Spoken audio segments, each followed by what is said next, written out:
श्री सुखदेव जी महाराज समझा करके कहने लगे, हे राजन परीक्षित, आज जैसे ये बात सुनी है कि रुक्मिणी के साथ में शादी होगी तो भाभी कहने लगी, लला का तुम्हारी बुद्धि खराब है, रुक्मिणी तुम्हारी बहन जैसी है और भला आप उसके साथ में शादी करेंगे। शिशुपाल कहने लगा, आपको ये पता है कि रुक्मिणी सुंदर कितनी है? अगर घर में लाइट चली जाए ना भाभी तो लाइट की आवश्यकता नहीं है, वह इतनी गोरी है। बोले गोरी या कारी पीरी से मतलब नहीं हो तो लला, रुक्मिणी तुम्हारे बहन जैसी है और बहन के साथ में शादी करना अच्छी बात नहीं। शिशुपाल कहने लगा कि पूरी दुनिया की बहनें अगर बिटियां अगर बहनें बनेंगी तो शादी काज हम बैठे ही नहीं हैं?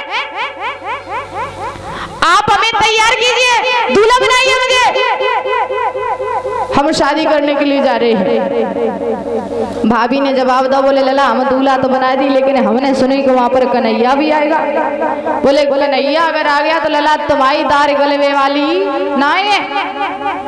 जैसे ही जब बात कही, बोले कन्हैया से पहले हम शादी कर ले, तुम परेशान मत हो, चाचा बिटिया को लिवा लिया, गीत करवाए दो और हमें दूल्हा बनवाए दो।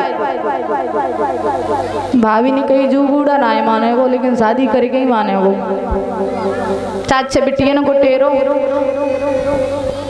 शिशुपाल को दूल्हा बनाने लगी और जैसे ही दूल्हा बनाने लगी, सर पर मोर रखा तो छींक हो गई, पटा पर पैर रखा तो पटक लग गई।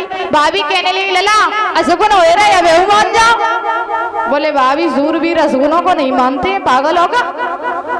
अरे तुम दूल्हा बनाओ। क्या हुआ मेरे भैया? आने भर हो शीश पे मोहर छीक भई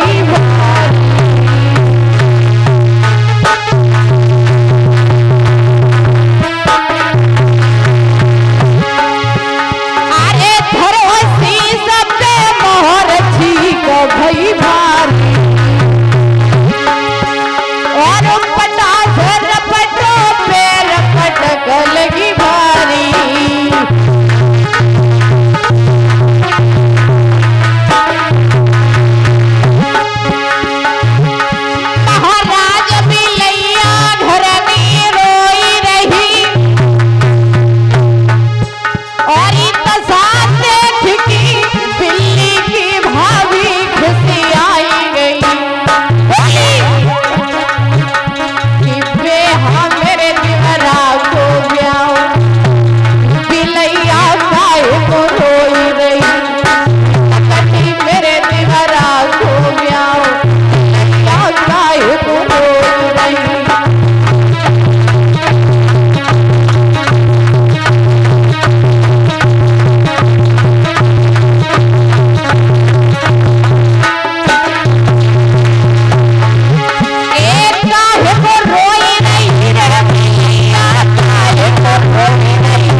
जैसे ही घर में बिल्ली रोई, भाभी कहने लगी, लला पक्को सुबह होगा, बिल्ली रो रही है, अभी भी मान जाओ, कछुनाई बिगड़ो।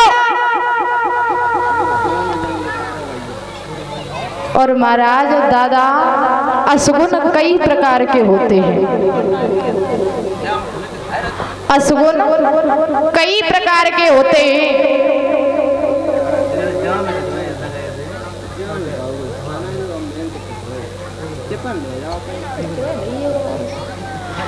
जवाब दियो, असगुन कई प्रकार के होते हैं। अगर आप कहीं बाहर जा रहे हैं, छींक हो जाए तो समझ जाना कि असगुन पक्का हो गया है, आगे नहीं बढ़ना चाहिए, वापस लौट आओ। और अगर कोई विधवा स्त्री तुम्हारे सामने से होकर के निकल रही है, आप घर से बाहर जा रहे हैं, तो समझ जाओ पक्का असगुन है। अगर रास्ते में आगे बिल्ली गाय को काट दे तो समझ जाना पक्का सुगुन है।